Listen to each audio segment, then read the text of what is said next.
Skin cancer is the most common form of cancer, representing 40 to 50% of all cancers diagnosed in the United States. Approximately 3.5 million cases of skin cancer are diagnosed each year, and that number is rising. Skin cancer is divided into two broad types: non-melanoma skin cancers and melanoma. Non-melanoma skin cancers include basal cell carcinoma, which is the most common, and squamous cell carcinoma. Melanomas represent only 4% of skin cancers, but account for nearly half of all skin cancer deaths. In 2017, nearly 90,000 cases of melanoma were diagnosed in the United States, with 10,000 people dying of melanoma. Ultraviolet radiation from the sun or tanning beds is the main risk factor for the development of basal and squamous cell carcinoma, and we believe approximately 60 to 70% of cutaneous malignant melanomas are thought to also be caused by ultraviolet radiation exposure. The other major risk factor for skin cancer is age. Skin cancer, as with most cancers, occurs in older people. Childhood exposure to UV radiation is a major risk factor for skin cancer development, particularly in doses high enough to achieve sunburns. Some studies suggest that childhood sunburns could as much as double the risk of melanoma. Melanoma risk may be associated with the number of sunburns throughout life. Indoor tanning beds have further increased ultraviolet exposure to adolescents and young adults. It is estimated that 40 to 50% of teenagers have utilized tanning beds, with approximately 70% of users being females under the age of 30. Indoor tanning before age 30 leads to a 75% increase in melanoma risk. Melanoma rates in women are nearly double that of men in the same age group. For basal cell and squamous cell carcinoma, prior use of tanning beds more than doubles the risk of developing squamous cell carcinoma and increases the risk of developing basal cell carcinoma by 50%.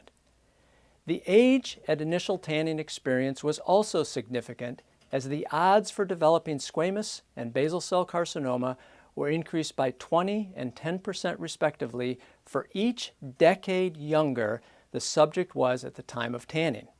Here are some misconceptions about indoor tanning. Tanning affords protection against future sunburns. Tanning bed use affords little, if any, protection from future sunburns. In fact, this misconception may be more dangerous than it sounds, as it may lead individuals to spend more time unprotected in natural sunlight, assuming that they are immune to the damaging effects of ultraviolet radiation.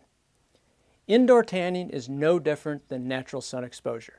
The typical tanning bed user can receive 1.2 times the average annual cumulative dose of ultraviolet radiation received from sun exposure, with frequent tanners receiving up to 4.7 times the annual exposure from sunlight.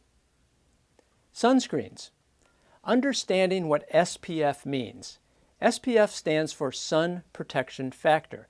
It is a laboratory measure of sunscreen efficacy and is defined as the amount of ultraviolet radiation required to produce sunburn on protected skin relative to that of unprotected skin. Contrary to popular belief, the SPF of a product is not related to the duration of ultraviolet radiation exposure. Ultraviolet radiation dosage depends on both the duration of exposure as well as the intensity of the exposure. Thus, a sunscreen with twice the SPF does not necessarily mean one can stay out in the sun twice as long before developing a sunburn. Sunscreens can help protect the skin from UV radiation, but are not designed to increase sun exposure duration. So what's the bottom line? Number one, never use tanning beds, particularly if you are under the age of 30. Number two, use sunscreen, but remember that sunscreens are not designed to increase your time of sun exposure. Number three, seek shade or limit sun exposure between 10 a.m. and 4 p.m. when the sun's rays are the strongest. This is particularly true the closer you are to the equator.